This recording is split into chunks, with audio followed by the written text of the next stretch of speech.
దేశంలో ఎక్కడ లేని విధంగా ప్రజాపాలన చేస్తా ఉన్నాము. తెలంగాణలోనే ఒక దిశ దశ చూపిస్తున్నామంటూ ముఖ్యమంత్రి మాట్లాడుతా ఉన్నారు. దాని మీద మీ కమెంట్స్ అండి. చూపెడుతున్న దిశ దశ.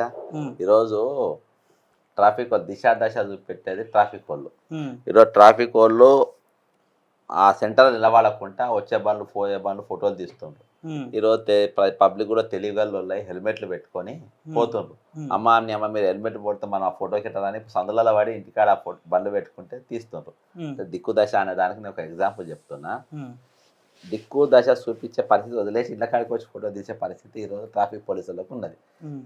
ముఖ్యమంత్రి రాష్ట్రానికి దిక్సూచిగా నిలబడే ముఖ్యమంత్రి, దిశ దశ అని చూపించే ముఖ్యమంత్రి ఈరోజు అన్ని చట్టానికి విరుద్ధంగా రాంగ్ తోవలల్లా హ్మ్. సొంత తోవలల్లా వంకర తోవలు వేపించి ఆయననే కొత్త తోవలు తయారు చేసి హ్మ్. ఈరోజు తెలంగాణను మొత్తం రాంగ్ రూట్లలో తీసుకుపోయే పరిస్థితి ఉన్నది. హ్మ్. ఈరోజు మొట్టమొదటి ఈ సంక్రాంతికి ఆయన ముఖ్యమంత్రి అనగా రెండో సంక్రాంతి అనుకో, కానీ సంవత్సరం పాలనలో ప్రోగ్రెస్ రిపోర్టు పండుగ ఇది. హ్మ్.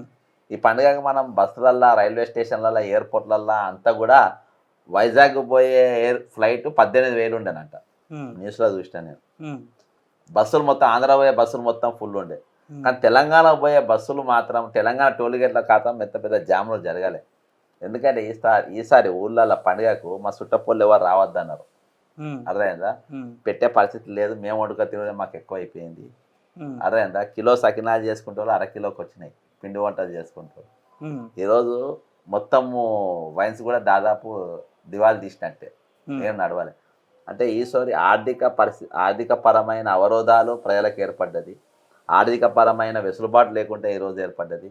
ఎందుకంటే సంపాదన తగ్గింది. ఇస్తాన పెన్షన్లు ఇవ్వలేదు, ఇస్తాన రైతు బంధు ఇవ్వలేదు, ఇస్తాన పెట్టుబడులు వాళ్ళకి ఇవ్వలేదు. ఈరోజు ఒక్క వాగ్దానం కూడా వాళ్ళకి నెరవేర్చలేదు. ఈరోజు అశోక్ నగర్ ఇవన్నీ కానీ ఖాళీ అయిపోయినాయి. వేసుకపోయి పండుగ ఏమైనా చేసుకుంటారా? ఎవరు రాలే, పండుగ లేదు, ఏం లేదన్న ఇవాళ ఒకరి ముఖాలు మేము చూసుకుంటూ కూర్చుంటామని ఇళ్లలో పోయిన పరిస్థితి. కాబట్టి దిక్సూచిగా మాలేదు. ఈరోజు తెలంగాణ దివాలా దీశ ముఖ్యమంత్రిగా మాత్రం మిగిలిండు. దిశాదశ చూపించే మురికి కాదు, దిశదశ లేని తెలంగాణగా ఈరోజు రేవంత్ రెడ్డి గారు తెలంగాణను మార్చడంలో మాత్రం సఫలీకృతమైందని చెప్పాలి. ఇంకో అంశము, నిన్న ఇవాళ ఒక వార్త బయటకు వస్తుంది. కాంగ్రెస్లో చిచ్చు పుట్టింది, నిజమే అంటారా ఆ వార్త? ఏం స్విచ్ పుట్టింది అంటే మంత్రులకి ఎమ్మెల్యేలకి అక్కడ పొంతన పడట్లేదు. దానికోసమే ఒక సర్వే చేసుకున్నాడు రేవంత్ రెడ్డి. వాళ్ళ పర్ఫార్మెన్స్ ఎట్లా ఉంది, ఏంటి, ఎవరెవరు ఎట్లా చేస్తున్నారు. సో మంత్రుల నుంచి కూడా కొంతమందిని తీసేసే యోచనలో ఉన్నట్టు కొన్ని వార్తలు గుసగుసలు వినిపిస్తా ఉన్నాయి. ఏం చెప్తారు? ఇది లైవ్ అయితే బాగుండు బ్రదర్. నీ ఫోన్లోకి వెళ్ళి ఒక క్వశ్చన్ పట్టిద్దాము. ప్రోగ్రెస్ రిపోర్టు నేను ముఖ్యమంత్రికి పెడతా. మంత్రులు వదిలేసి ఎమ్మెల్యేలు వదిలేసి ముఖ్యమంత్రికి ప్రోగ్రెస్ రిపోర్ట్ పెడతాం. నీ సర్వేలో నీ గురించి ఏమొచ్చింది? బుద్ధిమంతుడు, గుణవంతుడు, ధనవంతుడు, ఇవన్నీ వచ్చినాయి నీ గురించి. నీ అన్నల గురించి ఏమొచ్చింది? నీ తమ్ముళ్ళ గురించి ఏమొచ్చింది? నీ గురించి ఏమొచ్చింది చెప్పరా దౌర్భాగ్యుడా? మంత్రుల మీద ఎందుకు నొక్కుతావు? నీ అసమర్థత ఏమున్నది? నీ పెద్ద సిపాయి అని చెప్పిండ్రా నేను సర్వేలల్లా? అరే నువ్వు దొంగవని చెప్తుండ్రు, అక్కడ నువ్వు ఇల్లు గులగొడుతున్నావని చెప్తుండ్రు, భూములు గుంజుకుంటావని చెప్తుండ్రు, లగిచర్ల ఆదివాసీ బిడ్డలపైన మానాలపైన చేతులు వేపించిందని చెప్తుండ్రు, జగదేవ్పూర్లో భూములు గుంజుకునే ప్రయత్నం చేసినని చెప్పేసి అక్కడ బిడ్డలంతా నిర్మల్ జిల్లాలో తిరగబడ్డారు. నీకు 29వ జీవో మీద రోడ్డు మీద ఎక్కి నేను చెప్పల మీద కొడతామని చెప్పిండ్రు. నీకు ఎక్కడ నీకు ఇది 46వ జీవో మాట తప్పినవని నీ మీద పడ్డారు. 140 దిక్కుల దశ లేకుండా 144 సెక్షన్ 20 రోజుల పాటు పెట్టుకున్న దౌర్భాగ్యం నువ్వు. ఇప్పటిదాకా తెలంగాణ యాజిటేషన్ అప్పుడు కానీ లేకుంటే ఇంకెప్పుడైనా కానీ ఏ ప్రభుత్వం కూడా 20 రోజుల పాటు 144 సెక్షన్ హైదరాబాద్లో పెట్టలే. అటువంటి దౌర్భాగ్యుడు నువ్వు. నీ మీద ఏమి రిపోర్ట్ ఇచ్చినా అది చెప్పరాదు నువ్వు. ఇవాళ ఢిల్లీ వాళ్ళకి సిగ్గు లేదు, ఢిల్లీ వాళ్ళకి శరం లేదు. ఈరోజు ఇసొంటి ముఖ్యమంత్రిగా పెట్టుకోనికి తెలంగాణ ఏ స్థాయికి తీసుకుపోయింది. ఈరోజు ఒక సంవత్సరం లోపు బ్రదర్ ఎవరైనా సరే ఏ ప్రభుత్వం ఉన్నా డీజీపీ నియమించిన డీజీపీనే, నియమించిన పోలీస్ కమిషనర్ సంవత్సరం కాకముందే ఇద్దరిని 6 నెలల్లో నువ్వు మార్చేసినావంటే రవిగుప్తా డీజీపీగా చేసిన తప్పేంది, నువ్వు ఎందుకు మార్చినావు? శ్రీనివాస్ రెడ్డి చేసిన తప్పేంది, నువ్వు ఎందుకు మార్చినావు? వాళ్ళు అసమర్థులా? కరప్షన్ ఆఫీసర్సా? వాళ్ళు ఏం చేసిర్రు? నీ దగాకోరుతనానికి, నీ దివాళతనానికి వాళ్ళు నీకు సద్దులు కట్టలేదు కాబట్టి నువ్వు వాళ్ళని తీసేసినావు. వాళ్ళను తీసేసి ఈరోజు నువ్వు వీళ్ళని తెచ్చుకున్నావు. కాబట్టి the most worst chief minister, the most failure chief minister, the most పనికిమాలిన చీఫ్ మినిస్టర్ అంటే నీ అంత దౌర్భాగ్యుడు ఏ సర్వే చెప్పలేదా? సర్వే చెప్పలేదు, నాకు సర్వే చెప్పలేదు, నువ్వు మంచోని అని చెప్తున్నారు, నీ మంత్రుల వల్లనే చెడ్డ పేరు వస్తుంది, నీ తమ్ముళ్ళ వల్ల నీ అన్నల వల్ల నీకు మంచి పేరు వస్తుంది, నీ ఫాలోవర్స్ నీ బినామీల వల్ల నీకు మంచి పేరు వస్తుందని ఏ సర్వే చెప్పినా చెప్పు, ఏ సర్వే చెప్పినా వాళ్ళ సన్మానం చేస్తా. నీకు బెస్ట్ చీఫ్ మినిస్టర్ అని ఎవరు చెప్పిండో చెప్పు, నీకు బెస్ట్ చీఫ్ మినిస్టర్ అని చెప్పి పెద్ద అవార్డు ఇస్తా. చార్మినార్ అంత పెద్దగా నగర పైసలు లేకుండా సందాలు తీర్మార్మాలే లేక సందాలు అయితే వసూలు చేయ, నేను 10 రూపాయలు ఇయ్యి 5 రూపాయలు ఇయ్యి ఇది మీ ఛానల్ ప్రజా ఛానల్ అని చెప్పేసి అటువంటి మాటలు మాట్లాడ. కానీ నా పైసలే నా అయ్యాబై ఇచ్చిన భూమి ఆ జాగాన్ని అమ్ముకొని నీకు పెద్ద రత్నాల కిరీటము వడ్డారము వైదూర్యాలతో నీకు చేపించిన నీకు ఇస్తా. అవన్నీ లేకుంటే తెలంగాణ తల్లి ఆల్రెడీ తీసేసాను పెట్టినావు కదా, ఇప్పుడు అవన్నీ పట్టుకొచ్చి నీకు పెడతా. నువ్వు నీ గురించి సర్వే ఏం చెప్పిండో అది చెప్పు బాస్. మంత్రుల గురించి నేను చెప్తా, సీతక్క గురించి చెప్తా, నీ దండుపాలెం గ్యాంగు టీడీపీకి వెళ్ళి బతుకొని వచ్చి ఒరిజినల్ కాంగ్రెస్ వాళ్ళని ఎట్లా చంపేసిందో ఆ కథ నేను చెప్తా. ముత్తు నీ దండుపాలెం గ్యాంగ్ నీ సీతక్క గురించి ఏం చెప్పిందో చెప్పు, నీ వేం నరేందర్ రెడ్డి గురించి ఏం చెప్పిందో చెప్పు, నీ గురించి ఏం చెప్పిందో చెప్పు, నీ పొంగులేటి శ్రీనివాసరెడ్డి గురించి ఏం చెప్పిందో చెప్పు, నీ తుమ్మల నాగేశ్వరరావు గురించి ఏం చెప్పిందో చెప్పు, నీ గ్యాంగ్ గురించి చెప్పు. నీ టీడీపీకి వెళ్ళి నీ చంద్రబాబు ఏది ఎల్లో జెండా ఓటుకు నోట్లు ఉన్న ముద్దాయిలు A1 A2ల గురించి ఏం చెప్పిందో చెప్పు. బాగా చెప్పిండ్రా. ఈ రిపోర్ట్ పట్టుకపోతే ఢిల్లీ చెప్తున్నా బ్రదర్, ఫస్ట్ టైము 34 ఇయర్స్ నేను కాంగ్రెస్ పార్టీలో ఉన్నా, సిద్ధ సైనికులు లేకున్నా ఎవరు నాకు మద్దతు తీయకుండా కానీ కాంగ్రెస్ పార్టీ పోరాడినా. ఈరోజు కాంగ్రెస్ పార్టీ దివాలా కోరు కాంగ్రెస్ పార్టీ అయిపోయింది. ఈరోజు ప్రియాంక గాంధీ రాహుల్ గాంధీ అలా ముఖాలు చూడడానికి నాకు సిగ్గు అనిపిస్తుంది. ఇటువంటి ముఖ్యమంత్రి ఈడంటే రిపోర్ట్ తీసిండంట. ఉల్టా ఎందుకని ఒక ఉర్దూలో సామెత ఉంటే ఉల్టా చోర్ కోత్వాల్కు బగాయ్ అంటే, కోత్వాల్ అంటే పోలీస్ కమిషనర్ అన్నట్టు. దొంగ పోలీస్ కమిషనర్ ఉరికిచ్చినట్టు ఉందంట, పోలీసులు ఉరికిచ్చినట్టుగా. ఉల్టా దొంగ ఈ ప్రోగ్రెస్ రిపోర్ట్.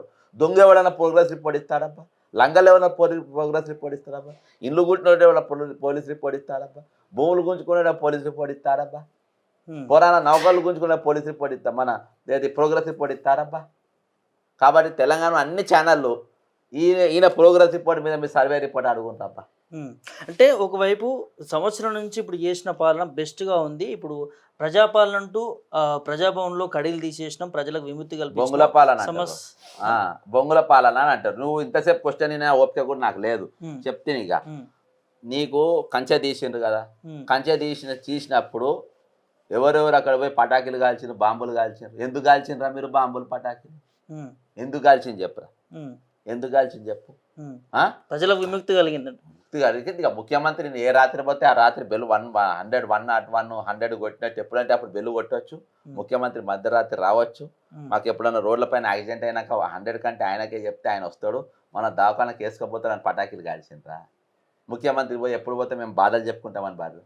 అరే అవులే దివాన్లా కాదు కోదండరామ్ అనేటువంటి చెప్తున్నా నేను, నువ్వే కదా అబ్బాయి అక్కడికి పోయింది, ఈడో ఫాల్తుగాడు మోపాడు అని చెప్తున్నా నేను. దరిద్ర తెలంగాణ ప్రజలరా ఈ అలా ఆ స్థాయికి దిగజాల్సింది కాదు భాష మాట్లాడుతున్నా. With great pain and agony I'm using this language. ఎందుకంటే ఆ భ్రష్టులకు ఆ దుర్మార్గులు 1200 మంది విద్యార్థులు తప్పిండ్రు కాబట్టి ఆక్రోషంతో నేను ఈ పదాలు వాడుతున్నా, దయచేసి నన్ను క్షమించాలి. అయితే ఇవాళ తీసిండ్రు కదా గడిలు వలగొట్టి, ఎందుకు వలగొట్టిన అనుకున్నారు రేవంత్ రెడ్డి? లుచ్చా వీనికి కోదండరామ్ గారికి అర్థం కావాలి ఎందుకు తీసుకొచ్చిన అనుకున్నా. అరే అవులే తెలంగాణ ప్రజలారా, ఇలా నేను ఉండగా అరవై నేను లేనప్పుడు కంచేందుకు, భద్రత ఎందుకు ఇక్కడ? ఈలో ఉండేటోడు ఒక ఎస్సీ, ఒక మాలోడు ఉండబోతుండు, ఇలా ఒక మాలో ముఖ్యమంత్రి ఉండబోతుండు, వాడిని కంచె అవసరమా? ఆ అవతల సీతక్కని పెట్టబోతున్నా, అర్థమైందా? ఒక షెడ్యూల్ తెగల గిరిజన ఆమెను పెట్టబోతున్నా. ముఖ్యమంత్రి ఎట్లా ఉంటాడు కాబట్టి నేను వాళ్ళు ఉండబోతు, వాళ్ళ రక్షణ ఎందుకు, వాళ్ళ కంచె ఎందుకు? వాళ్ళ రాళ్లతో కొడితే కొట్టని, నేను లేనప్పుడు కంచె ఎందుకు అని చెప్పి కంచె తీస్తే ఈ అవలేగాన్లు పటాకులు కాల్చుకున్నారు, సుత్రి బాంబులు కాల్చుకున్నారు, రాకెట్లు కాల్చుకున్నారు, ఇన్ని కాల్చుకున్నారు. రాకెట్లు ఎక్కడెక్కడ పోయినా నాకు తెలియదు కానీ మొత్తానికి ఇలా పిచ్చోళ్ళని చేశాను. మొదటి రోజు ముఖ్యమంత్రి వచ్చింది, ప్రజాపాలన అనుకున్నారు. నిర్మల్కి వెళ్ళి పొద్దున రాత్రి అంతా ప్రయాణం చేసి నిర్మల్కి వెళ్ళి ఆదిలాబాద్కి వెళ్ళి ఇటు గద్వాలకి వెళ్ళి ఎక్కడికి వెళ్ళిలో 4 మూలలకి వెళ్ళి ప్రజలు వచ్చిండ్రు. హైదరాబాద్ మొత్తం జాము, ట్రాఫిక్ జాములు. ఓ అబ్బా, డబల్ బెడ్రూమ్లు వచ్చేసినాయి, ఇండ్లు వచ్చినాయి, ఎకరం భూములు వచ్చేసినాయి, ఇంటింటికి నౌకర్లు వచ్చేసినాయి, నిరుద్యోగులకు 4000 పింఛన్లు వచ్చినాయి. ఇవన్నీ పట్టుకపోదామని మొత్తం వచ్చింది అబ్బా, అర్థమైందా? ఇయాటి వరకు అవేవి కూడా దిక్కులేదు, ఇయాటి వరకు అవి కనవాలే. మొదటి రోజు ముఖ్యమంత్రి వచ్చిండు, సెకండ్ అక్క చిన్నక్క పెద్దక్క పెద్దన్న చిన్నన్న మరుదులు రోజుకో మంత్రి వచ్చిండ్రు వారం రోజుల తర్వాత అప్పుడప్పుడు ఒక ఆఫీసర్ వచ్చిండ్రు ఇప్పుడు లాస్ట్కు సెపరాసీలు వచ్చిండ్రు పాపం కొన్ని కెమెరాలు మేయాసంటోళ్ళు కెమెరాలు పట్టుకపోయి మీద అక్కడ నిలబడితే జనం కూడా వస్తలేరు ఇప్పుడు అది ఎట్లయింది తెలుసా గ్రామ సభలు అయ్యే కాడికి ప్రజాభవన్ కాదు ఇప్పుడు గ్రామ భవన్ అయిపోయింది అంటే ఆ వీధి భవనం ఒక బేగంపేటోళ్ళు దాని చుట్టుండేటోళ్ళు అన్నం తిన్నాక ఏం చేద్దాం ఉత్తగాల పోదాం పా అని చెప్పేసి కన్ను కట్టుకోవాలి పోయి ఉత్తగానే ఒక్కడు ఇప్పటికి 50 పత్రాలు ఇచ్చిండ్రు వాళ్ళే ఎందుకు 50 సార్లు ఇస్తేనే ఇస్తారు తెల్ల కాగితమే కదా అదే పత్రం డేట్ మారవాలే ఇవ్వాలి డబల్ బెడ్రూమ్కు పెన్షన్లకు ఇవే నువ్వు మొత్తం చూడు లోకల్లోనే ఉంటావు నువ్వు రేపు మంగళవారం పోయి చూడు శుక్రవారం పోయి చూడు నీకు బేగంపేట పరిసర ప్రాంతాలలో తప్ప నీకు పక్కా కుక్కడిపెల్లోడు కానీ షేర్లింగంపల్లోడు కానీ నువ్వు వేరే జిల్లాలు వదిలేయి కుక్కడిపెల్లోడు కానీ షేర్లింగంపల్లోడు కానీ దిల్సుఖ్ నగర్ వాడు కానీ మా ముషిరాబాద్ వాడు కానీ ఎవ్వడు కూడా అక్కడికి కనవాడాడు మరి ఎందుకు ప్రజావాణి ఎందుకు మరి అట్లాంటప్పుడు టైటిల్ చెప్పుకోనికి ప్రజావాణితో ఈరోజు వేలాది పత్రాలు మేము స్వీకరిస్తున్నాం వేలాది సమస్యలు పరిష్కరిస్తున్నాం అర్థమైందా మేము ప్రజాపాలన అని చెప్పుకోనికి వాణి కానీ మీరు చూస్తుంది కదా బ్రదర్ అవుతుంది ఏమన్నా ప్రజలు కూడా మరి అమ్మ మెమరీ కార్డు వేస్ట్ అని మీడియా వాళ్ళు కూడా పోతలేరు అంతే కదా ఎవరైనా కనబడితే కదా ఇప్పుడు ఏదైనా దూరం జిల్లాకి వెళ్ళి వస్తే వాడి సమస్య చెప్తే ఈయన బుద్ధి అవుతుంది నువ్వు రోజు బేగం పెట్టోడే కనవాడే కుందన్ బాగోడు కనవాడే బ్రదర్ కాలి నడకన వచ్చేటోళ్ళు తప్ప నీకు పార్కింగ్ వచ్చా ఇది అంత వదిలే బ్రదర్ బైక్ల మీద వస్తుండ్రు ఎవడన్నా బండ్లకు పార్కింగ్ కనబడుతుందని ఇక్కడ పార్కింగ్ బండ్లు కనబడుతుంది నడుచుకునేటోళ్ళే అంటే నడకకు దూరం ఉన్నంత మందే వస్తారు నడవగలిగిన అంటే పాదాచారులు మాత్రమే అక్కడికి వస్తున్నారు అంటే ఆ సీఎం ఏది ప్రజాభవన్ చుట్టూ ఉన్న ఇండ్లోలు తప్ప నీకు వేరే దగ్గర ఎక్కడికి కూడా అక్కడికి పోతలేరు.